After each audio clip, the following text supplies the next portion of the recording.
technically take 3, but no one knows that. So anyway, hello and welcome. I'm Lake Speed Jr. and this is Dyno Mac Askill from Shaver Racing Engines. Hi guys. Welcome to the Engine Performance Expo. So today we're going to be doing 2 things. The first thing is we're going to give a little talk here about testing and specifically the mindset of testing. And then later we're going to not just talk about it, we're going to use this dyno, this engine back here, and we're going to show you some of the things we're going to talk about in this video right now. And then at the end of this hour, both of us are going to be available to answer your questions live via Zoom. Now, today it is November 17th. Something like that, yeah. That says November. We're here at Shaver Specialties. So we're recording this now, but then we'll be available here in a little bit to do the question and answers live during the Engine Performance Expo, which thank you for registering. So before we jump into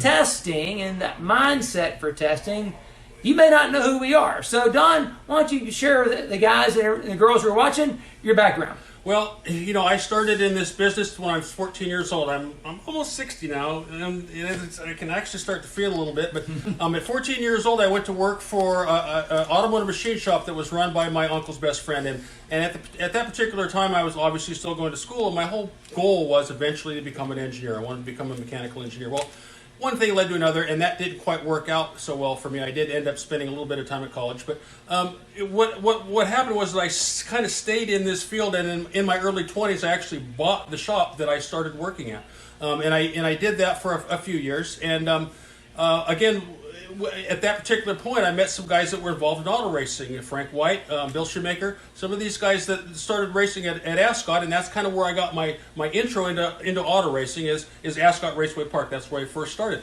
I went from there to Saugus Speedway, and being involved as a crew chief and an engine builder. Actually won a championship up at Saugus. Got Mechanic of the Year. Right. So I realized that I kind of had a little bit of a talent thing going on here, and I really kind of wanted to keep it going. So I actually did. I kept moving my way up the ladder here. Ended up in Concord, North Carolina. Yep. And this is I didn't know Lake at the time, but he was actually lived there at that particular time. And of course this was probably in the mid '80s. And at that point I kind of had to make a decision, because when you're that involved in auto racing, you spend so much time at it, you kind of got to make a decision. Do you want to have a family? Do you want to race? Now, luckily, some of the folks don't have to do that. I really kind of did, because when you live on the West Coast and you're racing on the East Coast, having a family didn't work out for me. So I made a very tough decision and decided to come home to my family. Best decision I ever made. And in doing so, the second best decision, well, one of the best decisions I've ever made, was coming to work here for Ron Shaver. As most of you know, Ron Shaver is a legend. Is a living legend, and to be able to spend the last 24 years working for Ron Shaver has just been a blessing for me. Currently, I'm the shop foreman, but one of my main jobs is running the engine dyno, which I've been doing for the 24 years that I've been here. And that's kind of a small little history of how I started at a very young age and just kept going throughout this racing business that we have here with engines and working with drivers to the point where we can actually start to have fun here in the shop and just do some experimentation, and that's kind of where we're at right now. Right, so thanks, Don. And so if you don't know, I'm Lake Speed Jr. My dad, Lake Speed Sr., was a NASCAR driver from 1980 through 1998. The majority of Dad's career, he was an owner-driver. So we had our own shop. We built our own engines, built our own chassis. So that's the environment I grew up in. In fact, from the time I was born, my dad was still racing go-karts. In 1978, Dad won the World Go-Karting Championship. So I grew up at a racetrack, traveling around, just like Don said. I still live in Concord, North Carolina. So, but in 2004, I went to work for Joe Gibbs Racing. And it was in 2008 when we were trying to develop some non-race oils, some hot rod oils for the street applications. That's where I hooked up with Don and Ron and Dan and Keith and all the guys here at Shaver Specialties Racing Engines to begin doing some testing on non-race applications. Because you see, back then we had all these cup engines to do engine oil testing with, but those are really different engines. It's a different type of oil needed for that kind of application. Right. And of course, we had AVL dynos and things like that to do that kind of testing with, which was great. But the problem is, when you've got a DLC-coated part, that's different than a cast iron part. So if you're going to develop an oil for a DLC part, well then that's great. But you can't expect it to work the same on a cast iron part. So what we did was, okay, cup engine's a cup engine, runs in a cup engine dyno cell where everything's made and fit to do. What we did is we built this little engine back here that is our cast iron cam, chilled iron lifter. We can do the basic stuff with this engine and use that as a guidepost for non-coated, more normal street performance type applications. We developed this engine to be able to do those kind of product development. Now here's the key. So we built this engine to do that testing, to develop products for that kind of market. The key is we had to have the proper mindset, the proper framework to do that testing to be able to yield the results we were looking for. Don, why don't you just expand on that a little bit and let them know what we mean by that? Well, the whole prospect of trying to develop first oils and now we're working on some rings. We're working on piston rings right now. It's not just for the daily driver average application. The things that we've learned so far actually benefit almost every type of engine development, whether it be for your stock car, whether it be for your grocery getter, or whether it be for a 950 horsepower sprint car engine. The things that we've learned here with the tools that we've been given. Now, first of all, big huge thanks to the people at Superflow dynos. Without this dyno that we have here, the Black Widow dyno, it's some of the things that we've learned over the last 12 years would not have been possible. So thanks to those guys at Superflow. But the mindset that Lake is talking about is the procedures that we have to go through on doing every single test. Lake and I have developed most of the tests ourselves. We've just kind of came up with them because we're both kind of scientifically. We have a scientific background. We kind of think the same that way. So we've developed our own test, and we have to be certain that every time we do a test, every time we make that dyno pull, that the conditions are the same every time. Very, very important, and that's where the mindset comes in. You know, when you do a test, you receive data. The computer prints out data. One of the biggest issues that we try not to do is to try not to look at that data until we're done collecting it all, because it's very easy to manipulate data, and that's one of the things that we purposefully make sure that we're not doing.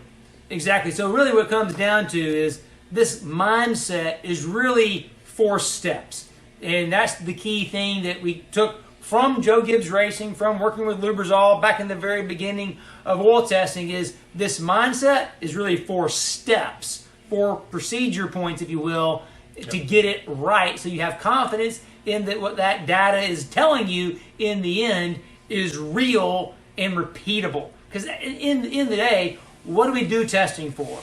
We're racers at heart.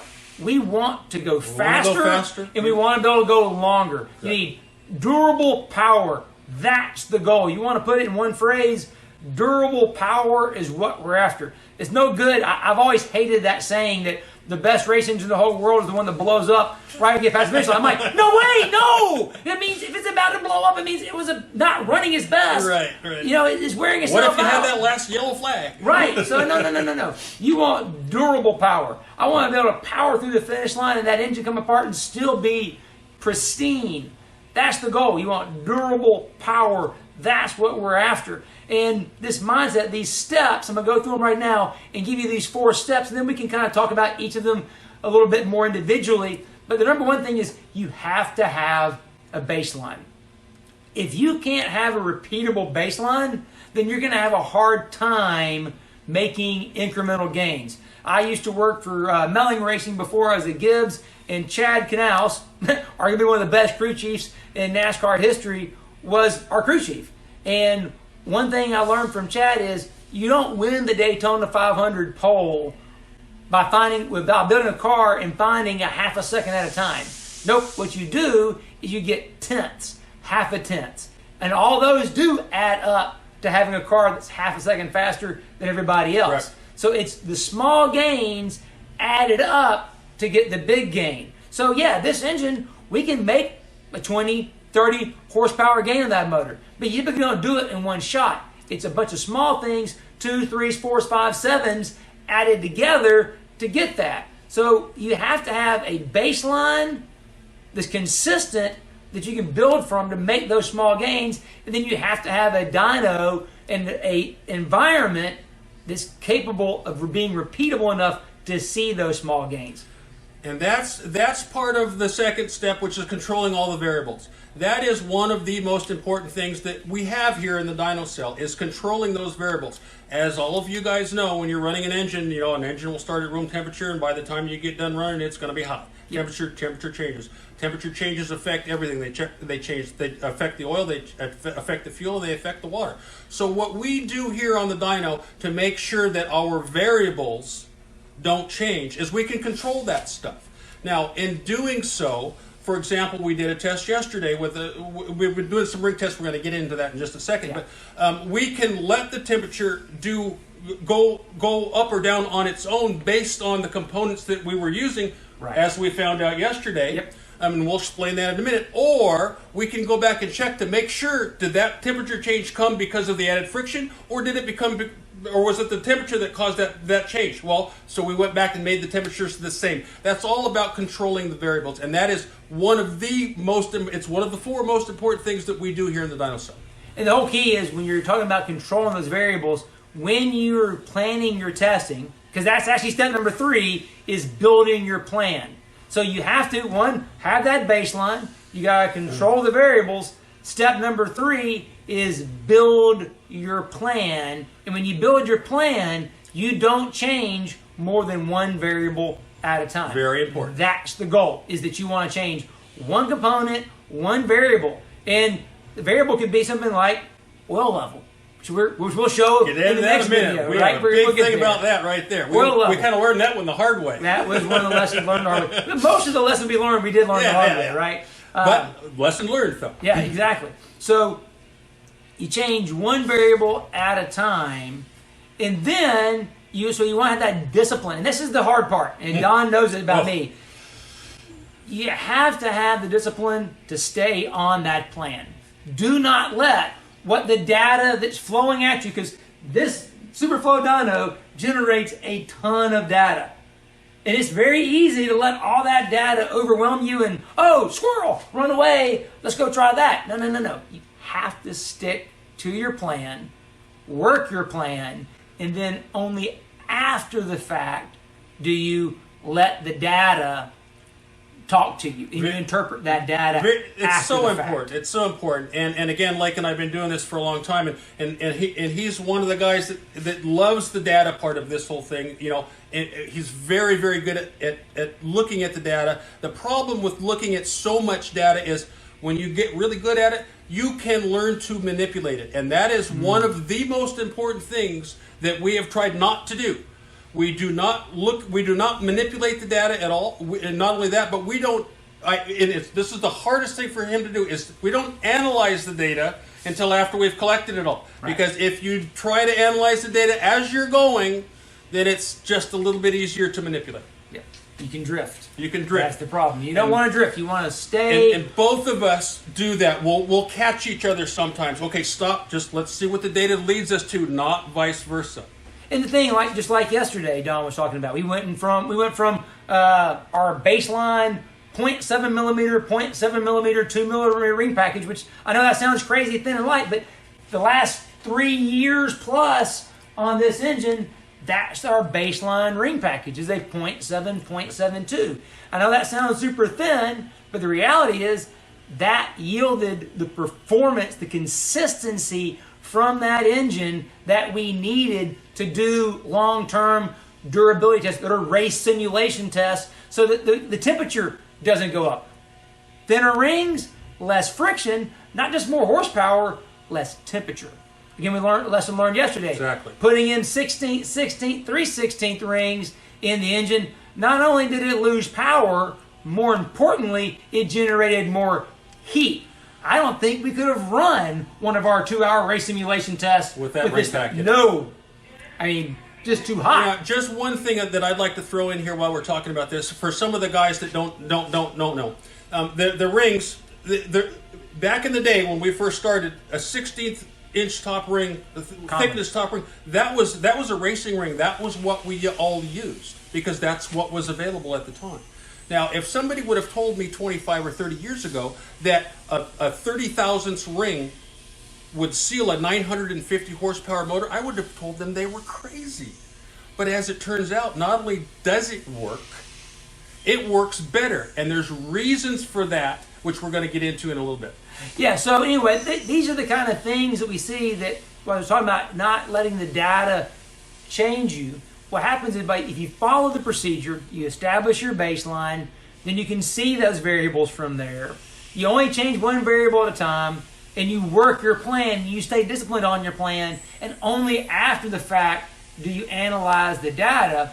What happens is then you will get ideas for new tests. So that's the whole. So while you're analyzing the data, shut the motor off, will you? Oh yeah, exactly.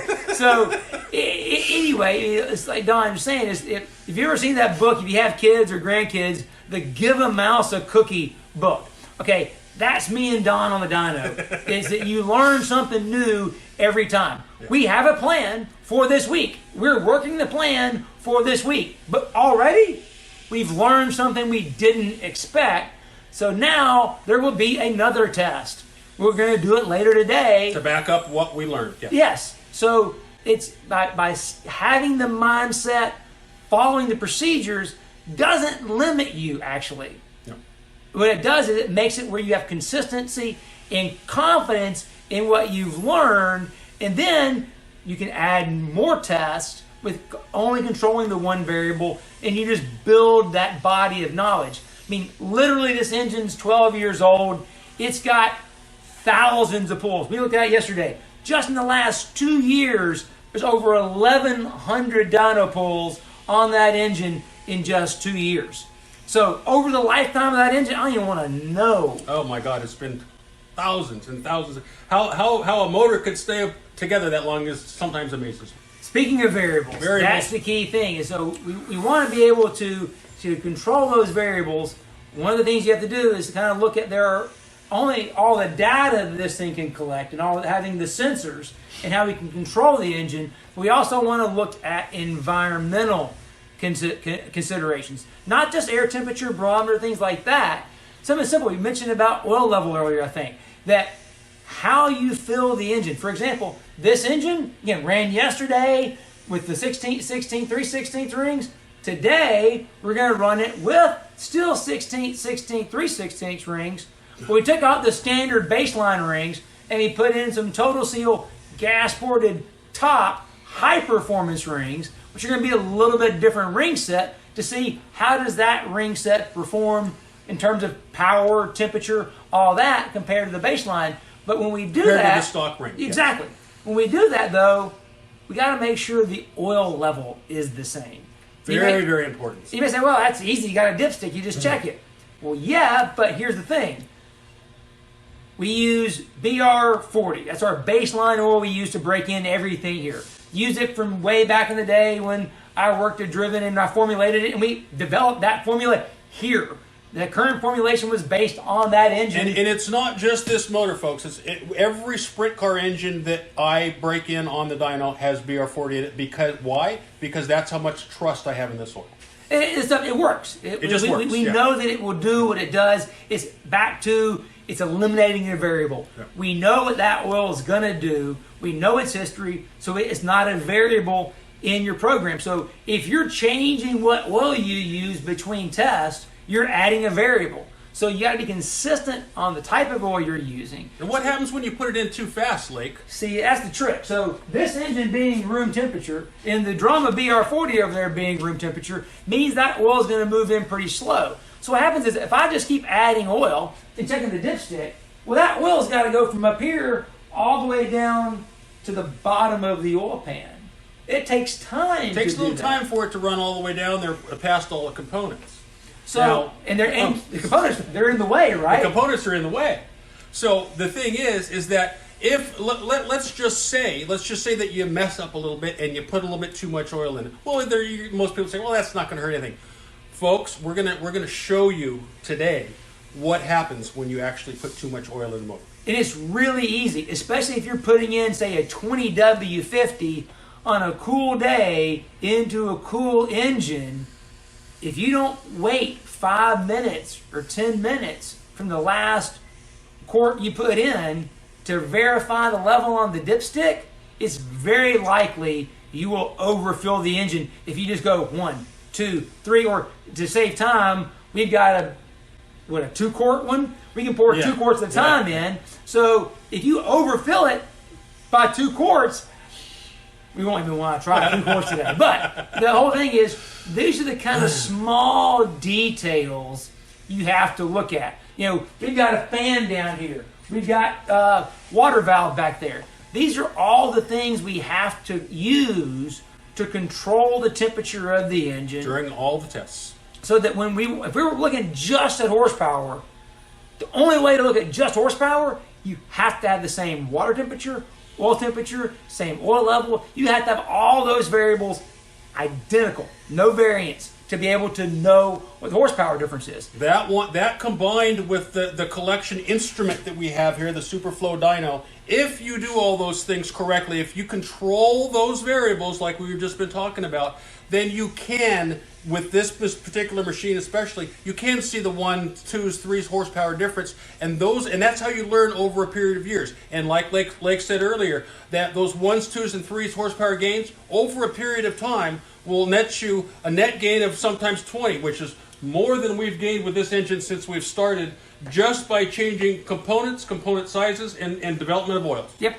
So it's again back to the mindset of watching for those variables, knowing that little details like oil level, the type of oil you run, the type of fuel we run. So what time of year you buy the fuel. Yeah, so for example, with this engine, what we do our testing, I go to the same gas station. There's an Exxon station up there on the corner of De Anza and 190th. That's where I go. I go over there and I buy the fuel from that gas station. So it's the same fuel, bring it back. But like Don mentioned, it's not necessarily the same fuel in March versus May. Not in Southern California, unfortunately. No, when they go from winter blend to summer blend here. Because of our smog laws, they changed the fuel. So the fuel's not quite as good in the summertime. And I remember one time when Lake came, I think it was the end of March or early April, whatever, and we're looking at these numbers and we're going, why are we down 4 horsepower? That just doesn't make sense. And it just, both of us, it hit us like a light bulb. Yep. They just changed the fuel from the winter blend, which is a little heavier, the end to a summer blend, which has a little bit more methanol, and it makes a little bit less power. But it's better for the environment. So that's the thing, is with this dyno, in this engine, this baseline, with our test procedure, we can see that difference in the power curve just on the fuel alone. That we can run the same everything, same cam, same oil, same ring, same timing, same everything, and then see the difference in the power curve just based on the winter blend versus the summer blend of the fuel. So that's that. These are just examples of the level of detail you have to have in your head in order to really get good, accurate testing. And as we mentioned earlier, this isn't something that's just proprietary to here. This is these rules that how these what we're doing here are also done in the V8 supercar teams, the Formula One teams, the NASCAR teams, the Pro Stock teams. This is how the top shops around the world do their testing, because the same principles apply. Yes, exactly. Whether you're using a water brake dyno, an eddy current dyno, if you're doing a single cylinder engine or doing a V16 gasoline engine or a 410 sprint car engine, the rules, the mindset still apply, even if the parts and pieces are different.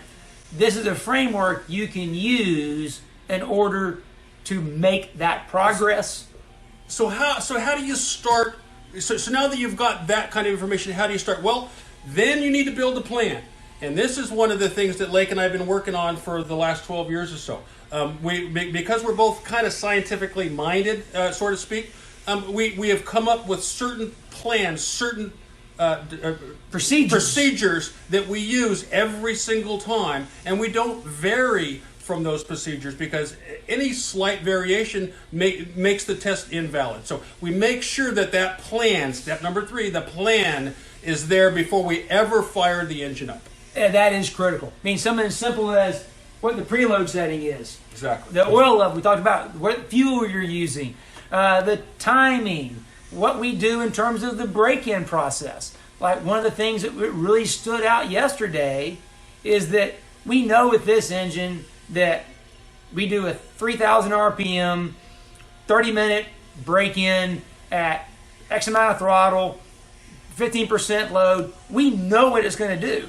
And when you see the temperatures go way up with that same thing, you know something changed. What is it that changed? Why is the engine building more temperature with this ring than it did the last ring? All the settings are the same, Lake. Yeah. What happened? Right. Well, it's that's how we find out throughout the years and through the last bit of testing we've done just in the last day or so about what the difference in this particular ring pack does versus the thinner rings. So you would never know that and have the confidence in that if you didn't have data. We've got notebook after notebook after notebook from all the tests. We know, we document what timing did we run, what oil did we run, what were the This end is gaps. the data king right here. If you collect all that data, then you can go back. My phone is full of pictures of dyno screens and this and that, of everything we documented over all the years. Because when you establish that baseline, and in this case, when you have thousands of dyno pulls, now our database is huge, so that we can know what those changes are, what they make. And that's the key, is that it sounds hard and like, oh, you're fussy and sticklers about details. Well, the reality is what you're doing is you're building a living, breathing database that's only going to help you build better engines. Your engines are going to be better for your customers. They're going to go faster. They're going to run longer by having actionable data, actionable knowledge that you can use because it was based on truth and reality and science, because you're just taking these amazing tools. And I keep pointing back to it. It is an amazing tool. And we have to say, thank you, Ron Shaver, for letting the two of us get back here and goof off and play and have fun doing this. Thanks to Matt and Joe and all the guys at Joe Gibbs Racing and Total Seal and everybody that's allowed me over the years to come. My wife, she definitely thank my wife for all the time. Of course. Let me come spend it out here. She thinks I have a girlfriend out here. Her name is Superflow. Yeah. Our Oscar is the name of the engine. That's what it is. Me and Don spend here. We test. We have fun.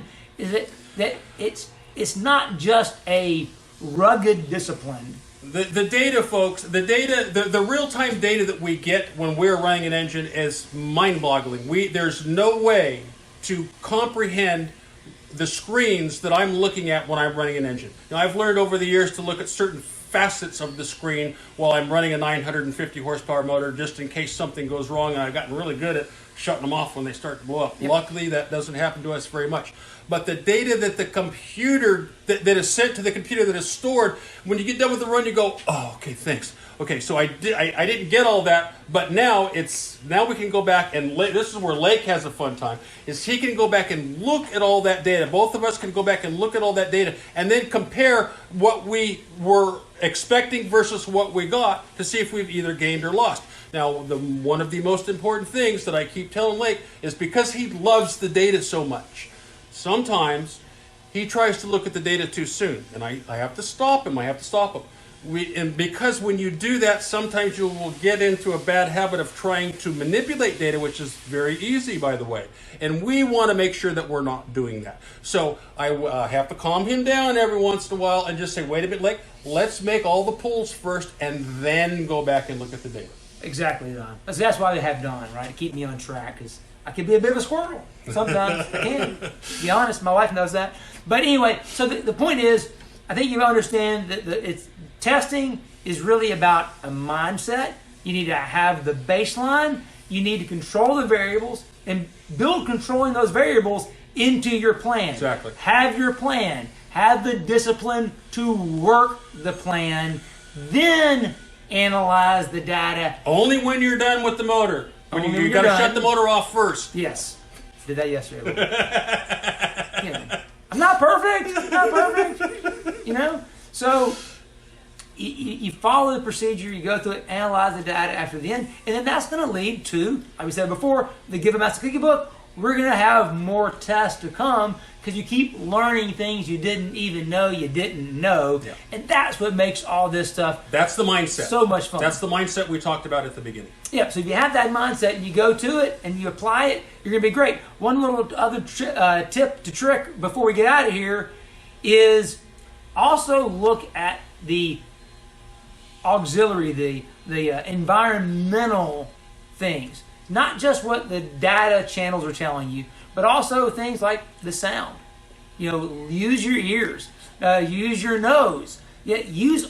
Capture all the data. The data isn't always just X of the nose, zeros I have and ones. a good story about actually feeling the engine. As a dyno guy for all my life, I actually can feel the motor, and that can be a whole other segment right there. But that's also part of it. What Lake was saying, it's not just watching your computer screens or playing with the knobs on the computer. It's feeling the engine and trying to figure out what the engine wants. So Lake and I were just talking about some of the tools of the trade, so to speak, that we use when we're checking out engines. You know, a guy like me who has tested thousands and thousands of motors, I've got a couple of tools that I use, especially on a motor that we just put back together, that allows me to listen to what's actually happening inside a motor. Now, when you've got all these moving parts that are happening inside the engine, the crankshaft, the camshaft, the timing chain, there's the rock arms, the valve train, there's certain noises that I expect to hear on a motor that's okay, that is braking incorrectly, and there's certain noises that I do not expect to hear, which means that there could be an issue. So with a simple tool like this that is actually made for listening to motors, this will allow me to listen to the inside of an engine after we fire it up without the external noises of the exhaust, and just make sure that everything inside is doing the job that it's supposed to do. Oh yeah, and again, with this engine over the years, I know what it sounds like. I can hear when it's wrong, and I've grabbed Ron before, like, hey, come here. Something's not right. I can't tell you what's right because I'm not you, but I know from the sound it's not right. So utilize things like, look at the oil filter. That's one of the things we're going to do in the next videos. We're going to look at oil analysis. Really great, powerful tool. Looking at the oil filter. One of the telltales, how we know that engine yesterday made more temperature than it did before. This will surprise you guys. It's because the oil filter that came off of it, the label was crinkled. That's never happened before on this engine with the 0.7 millimeter rings. But with the 16th rings, we develop more friction. More friction. That means more heat. More heat, exactly. And it showed up in the wrinkling of the label on the oil filter. So hopefully, not just on the temperature gauge, but actually on the oil filter label itself. Yep. So if we had temperature strips, that'd even better. Something exactly. new, right? See, exactly. This is what we do. Something else to do. Exactly. More data. So anyway, hope you guys enjoyed watching this. So at this moment, we're going to throw it back to Joe. Even though we're recording this in November, we're going to throw it back to Joe Costello, and he's going to basically set up the question and answer time so that me and Don can answer your questions. Then we'll get back to the dyno later. Thanks for watching. We hope you enjoyed it. See you guys. What a day, what a day, what a day. Yeah, my brain is swollen. I've learned so much today. They told us, don't start cars. We are not going to listen.